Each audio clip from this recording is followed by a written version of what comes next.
ಸ್ನೇಹಿತರೆ, ಮನೆಯ ಮನೆಯೇ ಮೊದಲು ಪಾಠಶಾಲೆ, ಜನನಿ ತಾನೇ ಮೊದಲ ಗುರು ಎಂಬಂತೆ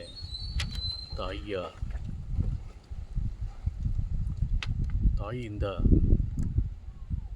ಪ್ರಥಮ ಹಂತದಲ್ಲಿ ನಾವೆಲ್ಲ ಮಾತನಾಡುವ,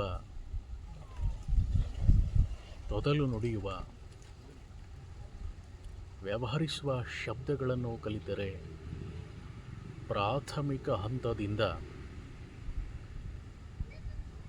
ನಮ್ಮ ಪದವಿಯ ಹಂತದವರೆಗೂ ಸಹ ನಾವು ಶಿಕ್ಷಕರ, ಗುರುಗಳ, ಅಧ್ಯಾಪಕರ ಸಾನ್ನಿಧ್ಯದಲ್ಲಿ ಬೆಳೆಯುತ್ತೇವೆ.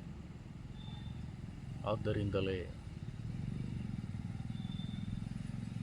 ಗುರು ಬ್ರಹ್ಮ, ಗುರು ವಿಷ್ಣು, ಗುರುದೇವೋ ಮಹೇಶ್ವರ, ಗುರುವೇ ಸಾಕ್ಷಾತ್ ಪರಬ್ರಹ್ಮ ತಸ್ಮೈ ಶ್ರೀ ಗುರುವೇ ನಮಃ ಎಂದು ಹೇಳಿದ್ದಾರೆ.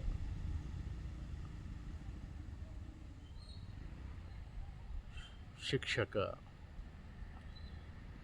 ಗುರುಗಳು, ನಮ್ಮ ಅಧ್ಯಾಪಕರು ನಮಗೆ ಕೇವಲ ವಿದ್ಯೆಯನ್ನು ಕಲಿಸಿಲ್ಲ, ಸಮಾಜದಲ್ಲಿ ಬದುಕುವ ರೀತಿ, ನೈತಿಕತೆ ಎಲ್ಲವನ್ನು ಕಲಿಸಿಕೊಟ್ಟಿದ್ದಾರೆ.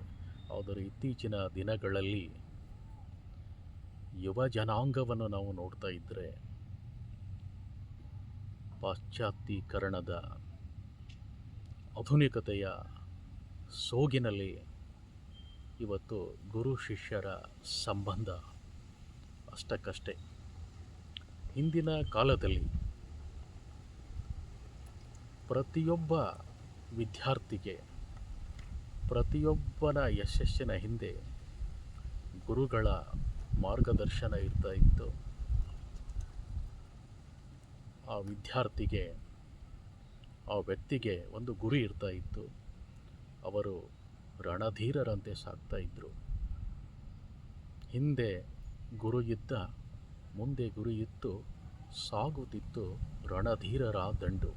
ಆದರೆ ಇವತ್ತು ಭಾಳಷ್ಟು ಜನರಿಗೆ ಹಿಂದೆ ಗುರುವಿನ ಮಾರ್ಗದರ್ಶನ ಇಲ್ಲ,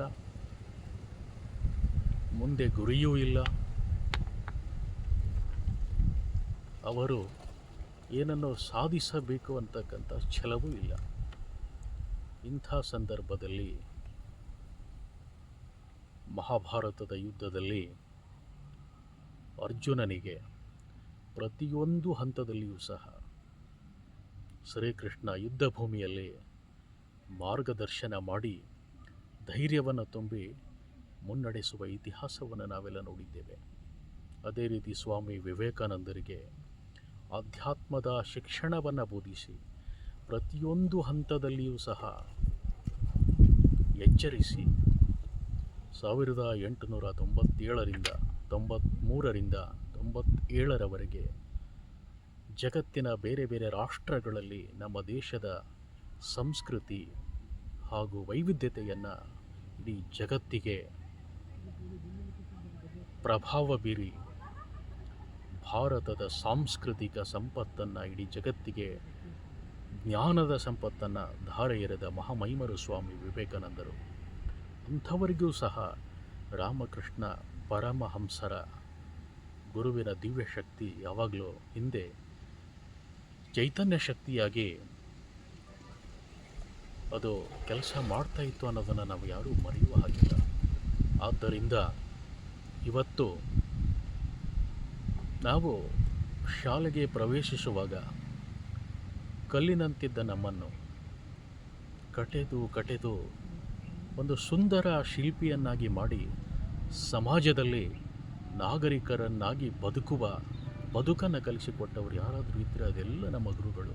ಅದು ನಮ್ಮ ವಿದ್ಯಾಗುರುಗಳೇ ಆಗಲಿ ಅಥವಾ ಆಧ್ಯಾತ್ಮಿಕ ಗುರುಗಳೇ ಆಗಲಿ. ವಿದ್ಯಾಗುರುಗಳು ಶಿಕ್ಷಣ ಹಾಗೂ ಬದುಕನ್ನು ನಿಭಾಯಿಸುವ ಕಲೆಯನ್ನು ಕಲಿಸಿದರೆ, ನಮ್ಮ ಆಧ್ಯಾತ್ಮಿಕ ಗುರುಗಳು ಭಕ್ತಿ ಹಾಗೂ ಶ್ರದ್ಧೆಯನ್ನು ಕಲಿಸಿಕೊಟ್ಟಿದ್ದಾರೆ. ಆ ನಿಟ್ಟಿನಲ್ಲಿ ಗುರುವಿನ ಸ್ಥಾನ ಅತ್ಯಂತ ಮಹತ್ವದ್ದು.